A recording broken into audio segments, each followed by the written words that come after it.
Hi, I'm Oberon Zell Ravenheart. I'm the headmaster of the Gray School of Wizardry. Well, the Gray School is sort of the best analogy I can give is a real-life version of the Hogwarts concept. We're a online school, virtual school, and we teach all aspects of wizardry, as in the wisdom of the ages, to students ranging from 11 on up. We have our youth students are from the 11 to 18 age range, but we have a significant number of adults. A good 3/4 of our students, in fact, are adults, ranging up into their 70s. So we really cover the full spectrum. The educational level is designed to be the equivalent of junior high through high school. We have 7 levels, year levels we call them, and 16 departments. We have 35 teachers presently, really amazing teachers with incredible qualifications, some of whom are college professors in their day jobs, and quite good, and over 200 classes currently available. As I said, there's 16 different departments of study, which are the bases of majors that can be taken. It's an apprentice program, apprentice level program, but it's based on the curriculum that was founded in Plato's Academy thousands of years ago and carried through to the structure of the guilds halls of medieval and Renaissance Europe and into the university structures of the modern world, all of which is part of a continuum. And so we teach the classics, you know, in addition to obvious magical type studies, which include, you know, everything from ritual construction to spell work. We also teach things like Latin and history, geography, archaeology, chemistry, which is part of the alchemy department, cosmic sciences under the cosmological, astrological thing.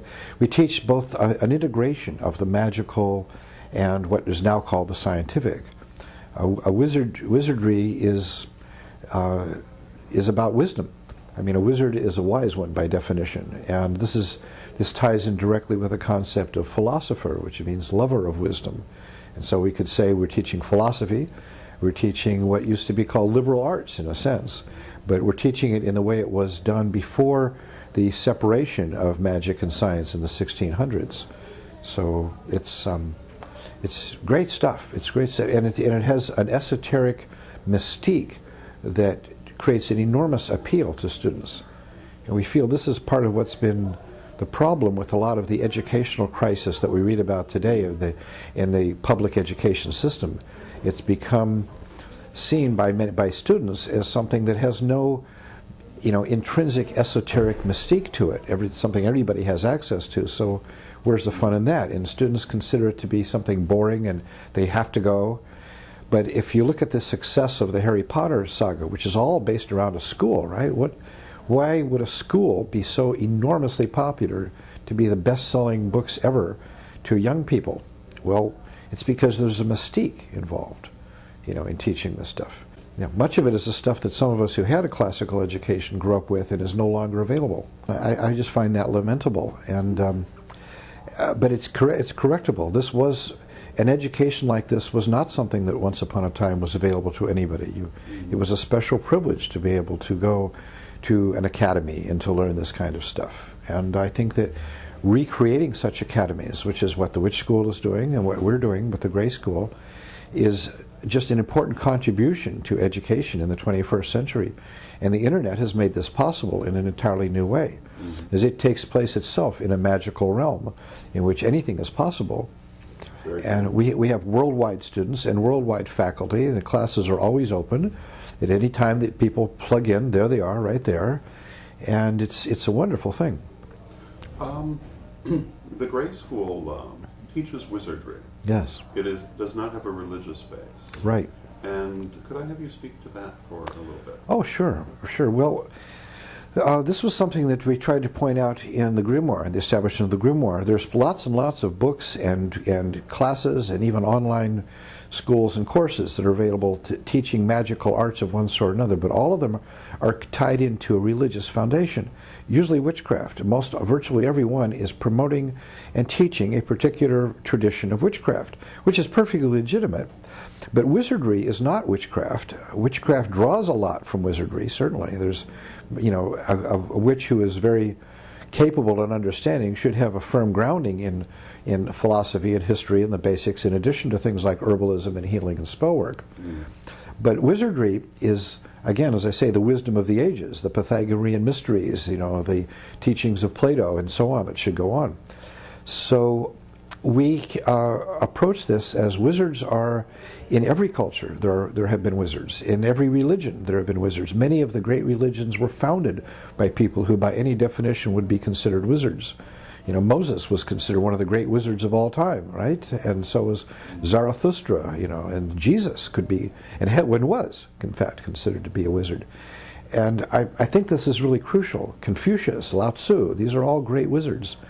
And the teachings that they put out were so important and so significant that they founded entire traditions and in some cases entire religions. But when you get to the core of what's going on here, the teachings are virtually the same of all these great teachers. They are teaching the perennial wisdom, the wisdom of the ages. But all of them had it in a way in their own lives where they were teaching it to selected apprentices who gathered around them, creating their disciples, their apostles, their students, their apprentices. And today we have access to all of this. It's no longer we just have one teacher's teachings available. We have the teachings of all of the great masters and all of the great teachers. And this is too big for any one religion. And so we feel perfectly comfortable of having many, many other people and groups and books and stuff out there teaching their tradition. What we're trying to do is teach the foundations that underlie all of them. And so considering that wizardry is great. And what has paved the way for us, of course, has been not just the Harry Potter phenomenon, which is obvious, but also the popularity of wizards in other aspects of modern contemporary popular culture, such as Lord of the Rings and the Star Wars series, all of these things. The thing that's fascinating is in all of the myths and stories, from Merlin to Star Wars to Lord of the Rings to Harry Potter, the concept of the wizard is basically the same. And it's always a very positive, good one. There is no negative connotations to wizards. That's the wonderful thing about it. I mean, you may get bad characters doing stuff in some of these things, but they're seen as the opposers, the opposition to the wizards. You will have a Voldemort, but he's the sorcerer, the evil sorcerer. You'll have a Darth Vader against Obi-Wan or whatever. But that's the bad side. That's not the good guy. The good guy, the wizard, the wise one, is he's not the same as the hero exactly. He's the teacher, the counselor, the mentor. The purpose of the wizard in the stories is generally to know stuff that can be used to mentor and teach and guide the young hero to his destiny, to achieve his destiny. And I kind of think this is an important purpose, and we need to have that. The role of the absence of good mentors in our modern society has been greatly lamented in many analyses of popular culture. The role of reclaiming the mentor, the father, the teacher, but it's not someone who is imposing their beliefs and teachings upon. It's someone that the student will seek out and respect and honor. I think we first got a real good sense of that in the advent of the martial arts disciplines in this country, when young students wishing to enroll in this would learn respect for a master who would teach them, and this is a model that should be in all areas.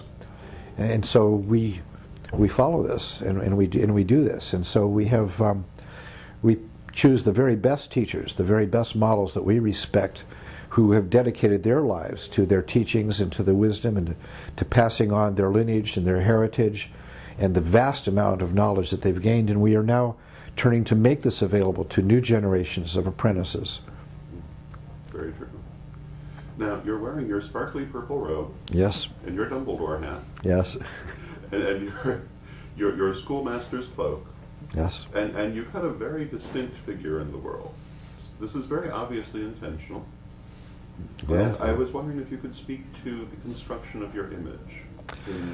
Well, sure. No, not at all. Not at all. I think Terry Pratchett pointed this out very well in some of his stories. The pointy hat is an important part of the thing. Without the pointy hat, a wizard is just an old guy with a beard. But we see that the role of the appropriate vestments of any sort, you know, whether it's a policeman in his uniform, the same guy without the uniform is not a policeman, you know. The professor, the wizard outfit is basically a professor's outfit. It's the standard professor's outfit from the Middle Ages to the Renaissance to the modern academy. If you go to a commencement exercise at a modern university, you know, like Oxford or something, you'll see a whole bunch of people dressed exactly like this. I mean, that's kind of what we're talking about here. And it's a very good point. Not many people catch that. Right. Well, that really is absolutely true. This cloak here is an official British headmaster's cloak. It's made by a company that does academic gowns and uniforms. That's what it is, you know. And it is a wizard's cloak, you know. And so I think to reclaim the image is an important part of it too. If you just show up in jeans and t-shirt, it's not the same thing. It's like titles of respect. In the Gray School, our teachers are called Professor so-and-so. They're not just called, you know, Sam and Joe and Susie, you know. And I'm addressed as the headmaster because that's appropriate. It changes the dynamic in an important way. It establishes a relationship of respect and honoring, and something that people can then aspire to. You know, and we've lost a lot of that in our modern culture. And I certainly, in my younger days, I was guilty of that. I taught school, public school in the late 60s, and I was all, you know, full of this idea of equality and stuff, and I had kids calling me by my first name, you know. It was just, that was stupid. It seemed like a good idea at the time, but in retrospect, that lost all their sense of respect. You know, like kids calling their parents by their first name, you know, you just don't do that, really. So, but if you look at any profession, you know, a baker has a baker's hat, you know, the nurses have a nurse's uniform, you know, the doctor has you know, his uniform. Everybody does and should, because that's how we define people. So I like it in the popular culture. We're seeing the hero image being revived in some really positive ways, of which some of the best has probably been, say, the Spider-Man movies, but we see many other examples that are exploring the archetype of the hero. And an element of that is often the uniform, the costume, that sets them apart from their ordinary day-to-day life, you know. So that's very true. You know, and so we need to do this. And so you know, I delight in you know, having the vestments, the academic regalia, because that's what it is. This is academic regalia.